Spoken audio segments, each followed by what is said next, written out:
Neste vídeo, eu vou mostrar a destilação do vinho, uma prática realizada nas disciplinas de Química Orgânica Experimental da URGS. Para o experimento, vou usar 200 ml de vinho e o aparato para a destilação. A destilação é o processo de evaporação e condensação utilizado para a purificação de compostos e frações voláteis. Um exemplo está no vídeo da síntese do cloreto de tarbutila, neste canal. Bebidas alcoólicas fermentadas podem ser destiladas para aumentar o teor de etanol e obter os destilados, a cachaça, o uísque e a graspa, entre outros. Inicio a montagem pela manta, depois o balão com o vinho. A montagem sempre deve ser feita de baixo para cima. Sobre o balão vai a coluna de fracionamento e sobre esta a cabeça de destilação, que é uma junta em Y onde vai conectado o termômetro e na saída lateral se conecta o condensador, onde vai ocorrer a passagem do estado vapor para o estado líquido e esse líquido será recolhido em uma proveta. Eu quero chamar a atenção para a posição do termômetro. O bulbo do termômetro deve ficar na altura da saída do vapor para o condensador.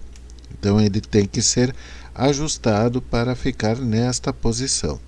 É hora de dar a partida. Inicio o aquecimento. Revisto o balão e a coluna com papel alumínio para diminuir a perda de calor. Após cerca de 15 minutos, vejo que tem gotas na cabeça de destilação e a temperatura sobe rapidamente e saem as primeiras gotas do azeótropo de etanol-água e o cheiro de etanol enche o laboratório.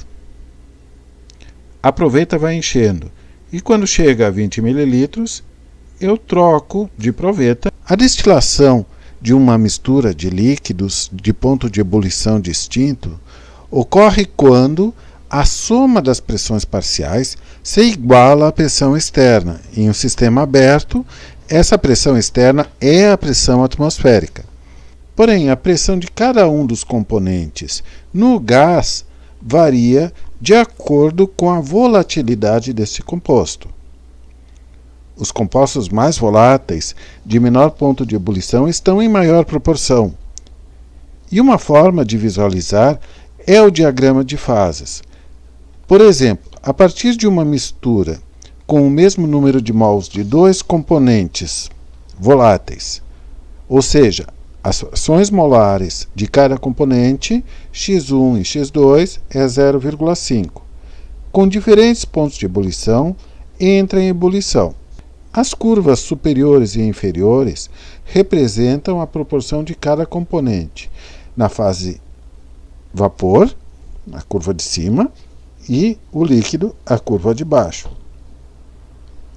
No vapor, aumenta a proporção do componente mais volátil, e no líquido, aumenta a proporção do componente menos volátil.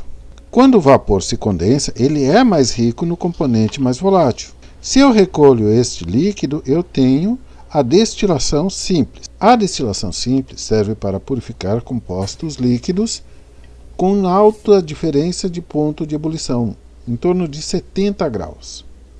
E então o vapor é praticamente puro no componente mais volátil.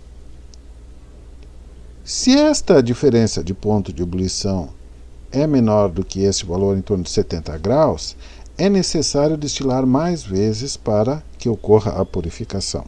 A repetição do processo de evaporação e condensação ocorre quando adicionamos uma coluna de fracionamento, que promove a repetição desses ciclos. O vapor condensa na coluna e desce, e recebe calor do vapor que sobe e vaporiza novamente. E nesse processo fica mais rico nos componentes mais voláteis. Cada processo de condensação e vaporização é um prato teórico. E uma coluna mais longa tem mais pratos teóricos do que uma coluna mais curta. A diferença de ponto de ebulição entre a água e o etanol é de 22 graus centígrados. a água a 100 graus, o etanol a 78. Porém, a água e o etanol formam um azeótropo, em que uma determinada composição do vapor tem menor ponto de ebulição do que o etanol puro. Esse é um fenômeno até comum.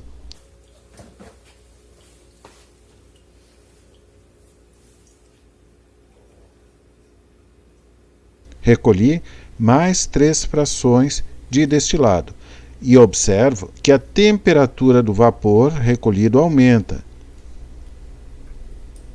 É hora de terminar a destilação. O próximo passo é determinar a quantidade de etanol em cada fração. E para isso eu vou usar diferentes métodos: o refratômetro e o salting out.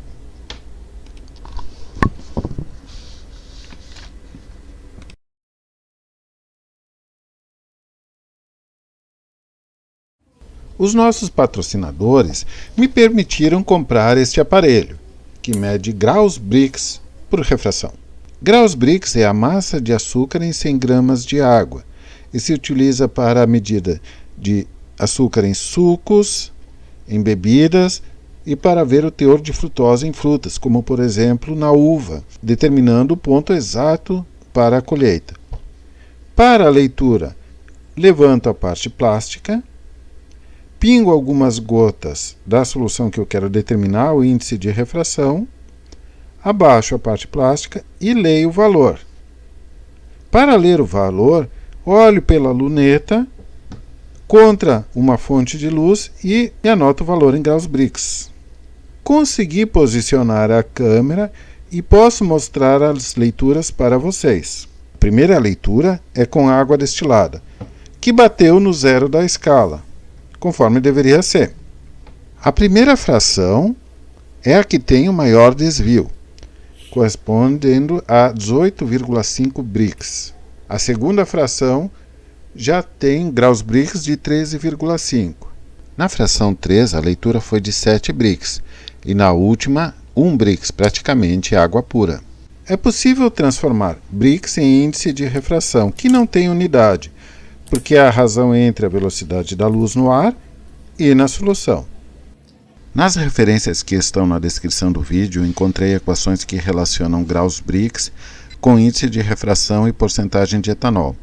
Os valores calculados estão na tabela e a porcentagem total do etanol deu 11,06%, próximo ao 11,5% do rótulo.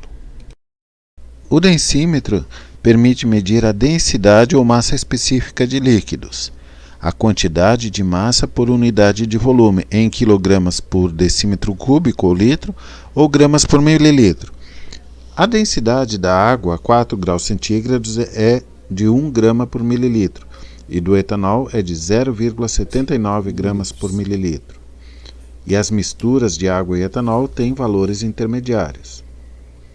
O densímetro que usamos tem os pesos no fundo, uma parte com ar e a escala, sendo que a leitura da densidade é feita no ponto em que a escala coincide com o nível do líquido. Para a mistura destilada, este valor foi de 0,961 gramas por mililitro. E considerando que esse destilado é somente uma mistura de água e etanol, calculamos pela equação que o teor de etanol é de 29%. Para 80 mililitros, este teor corresponde a 23,3 ml de etanol, que vieram de 200 ml do vinho, ou seja, a proporção de álcool no vinho inicial seria de 11,6%, que fecha com o valor do rótulo. A medida direta da densidade do vinho deu 0,984 gramas por mililitro. A medida direta da densidade do vinho deu 0,984, que corresponde a um teor de etanol de 12,7%. Este valor mais alto reflete que existem mais solutos, além do etanol, que alteram a validade da medida direta da densidade, para obter o teor alcoólico do vinho. O último teste para medir o etanol foi o salting out. Adicionei 15 gramas de carbonato de potássio ao destilado, a todas as frações juntas. A ideia é que o aumento da força iônica resulta na separação da água do etanol. Esse aumento da força iônica é provocado pela dissolução dos íons potássio e carbonato na água, o que diminui a solubilidade do etanol na água.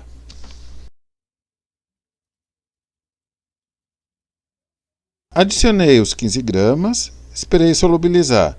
Não houve a separação, aí eu adicionei mais um pouco de carbonato de potássio à mistura. Esse foi suficiente para promover a separação.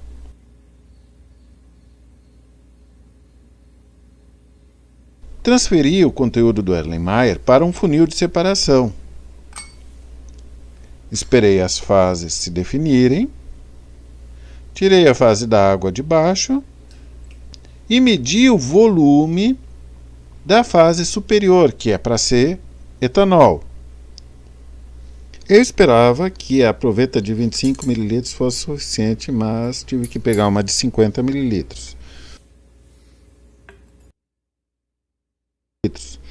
O que corresponderia a um teor de etanol de 13,5% por este método. Esse é o método menos preciso, porque sempre pode passar um pouco de água para o etanol e de etanol para a água.